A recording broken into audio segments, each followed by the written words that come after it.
ఏపీలో YCP సర్కార్కు EC వర్ష షాక్లు ఇస్తుంది. ప్రభుత్వ అధికారులు ఇష్టానుసారం వ్యవహరిస్తే చర్యలు తప్పవనే సందేశం ఇస్తుంది.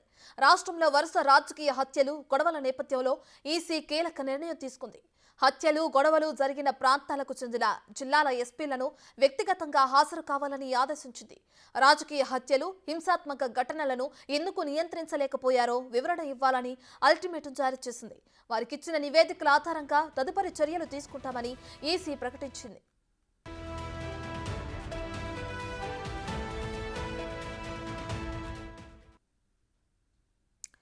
ఇదే అంశానికి సంబంధించి మరింత సమాచారాన్ని అమరావతి నుంచి మా ప్రతినిధి శివ అందిస్తారు. సో శివ, ఇటు చూసుకుంటే ఏపీలో ఎలక్షన్స్ దగ్గరకు వస్తున్నాయి.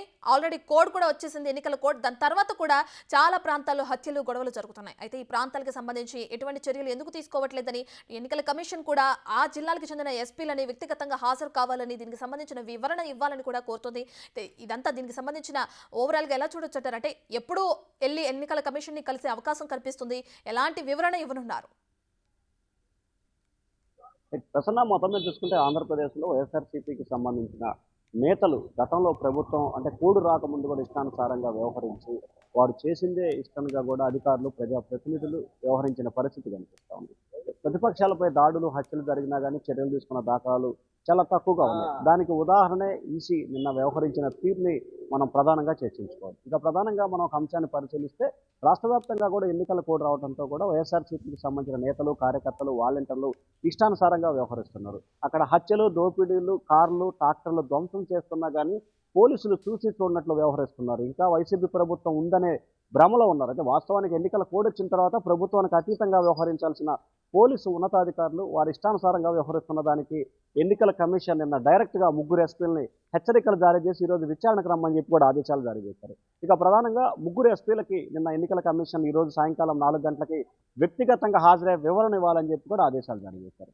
ఉమ్మడి కర్నూలు జిల్లా, నంద్యాల జిల్లాకు సంబంధించి ఆళ్లగడ్డ అసెంబ్లీ నియోజకవర్గ పరిధిలో కూడా నయీం అనేకి సంబంధించి కూడా కార్యకర్తలు ఏదైతే మార్కెట్ యార్డ్ సమీపంలో వైఎస్ఆర్సీపీకి సంబంధించిన దస్తగిరి అనే నేత కత్తితో పొడిచి చంపబోయారు. అక్కడ పరిస్థితి ఉద్రిక్తిన తర్వాత అతను హాస్పిటల్కి వెళ్ళాడు. అక్కడ చికిత్స పొందుతూ ఆయన చనిపోయిన పరిస్థితి కనిపించింది. అయితే అక్కడ ఎందుకు హత్య జరిగింది? ఆళ్లగడ్డ అనేది ప్రధానమైన నియోజకవర్గం, ఫ్యాక్షన్ రాజకీయానికి సంబంధించిన జిల్లా కావడంతో అటువంటి చోట్ల పోలీసులు ఎందుకు ఈ విధంగా వ్యవహరిస్తున్నారు? దీనికి సంబంధించి అది కూడా రాజకీయ హత్య. చంపిన అతనేమో వైఎస్ఆర్సీపీ, చనిపోయిన అతనేమో టీడీపీ. సో ప్రతిపక్షాలకు సంబంధించిన వ్యక్తులని హత్యలు గురి చేస్తుంటే ఎందుకు చూసి చూడనట్లు వ్యవహరిస్తున్నారనేది ఈసీ ప్రధానమైన ఆరోపణ.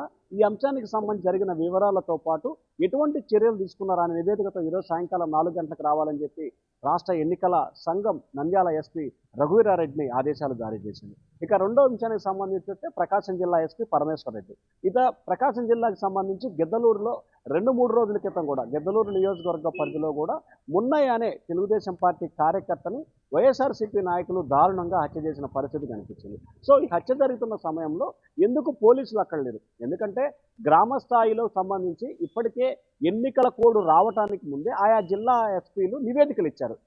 సెన్సిటివ్ విలేజ్లన్నీ, హై సెన్సిటివ్ విలేజ్ అన్ని, ప్యూర్ సెన్సిటివ్ విలేజ్లన్నీ. సో ఇటువంటి క్రమంలో సెన్సిటివ్ ప్రాంతంలో ఎందుకు బందోబస్తు ఏర్పాటు చేయలేదు? పూర్తి స్థాయిలో నిర్లక్ష్యంగా వ్యవహరించారు. దీనికి పోలీసులదే బాధ్యత అనేది ఈసీ అభిప్రాయంగా కనిపిస్తోంది. సో ఈ నేపథ్యంలో ఈరోజు సాయంకాలం 4 గంటలకి ప్రకాశం జిల్లా ఎస్పీ పరమేశ్వర్ రెడ్డిని కూడా ఎన్నికల కమిషనర్ తన ఎదుట హాజరై వివరణ ఇవ్వాలని చెప్పి కూడా ఆదేశాలు జారీ చేసింది. ఇక 3వ జిల్లాకు సంబంధించి పల్నాడు జిల్లాకు సంబంధించి ఎస్పీ రవిశంకర్ రెడ్డి. ఈ రవిశంకర్ రెడ్డి అంశానికి సంబంధించి కూడా పల్నాడు జిల్లా మాచర్ల నియోజకవర్గం గత 2-3 సంవత్సరాలుగా అక్కడ అధికార ప్రతిపక్ష పార్టీలకు సంబంధించి హోరాహోరీగా జరుగుతుంది. ఒకరిపై ఒకరు దాడులు, ప్రతిదాడులు, కేసులు, పరస్పర కేసుల పరంపర కొనసాగుతూనే ఉంది.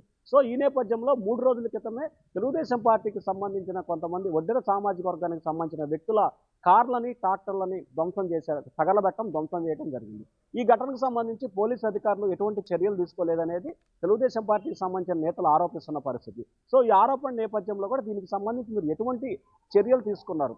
మాచర్ల నియోజకవర్గానికి సంబంధించి గత 2-3 సంవత్సరాలుగా రెగ్యులర్గా ఏదో ఒక ఇష్యూ జరుగుతూనే ఉంది. అది ప్రతిపక్షం చేసిందా, అధికార పక్షం చేసిందా అనే అంశాన్ని మనం పక్కన పెడితే ఖచ్చితంగా 2 చోట్ల కూడా ఏదో ఒక సంఘటన జరుగుతోంది. సో ఎటువంటి చర్యలు తీసుకున్నారు, ఏమిటి, అక్కడ భవిష్యత్తులో గొడవలు జరగకుండా ఎటువంటి చర్యలు తీసుకోబోతున్నారనే వివరణ కూడా ఆయన దగ్గర నుంచి తీసుకునే అవసరం కనిపిస్తూ ఉంది. ఓవరాల్గా ప్రకాశం, నంద్యాల, పల్నాడు 3 జిల్లాల ఎస్పీల నుంచి కూడా ఎన్నికల కమిషన్ ఈరోజు సాయంకాలం నివేదిక తీసుకోబోతా ఉంది. ప్రసన్న.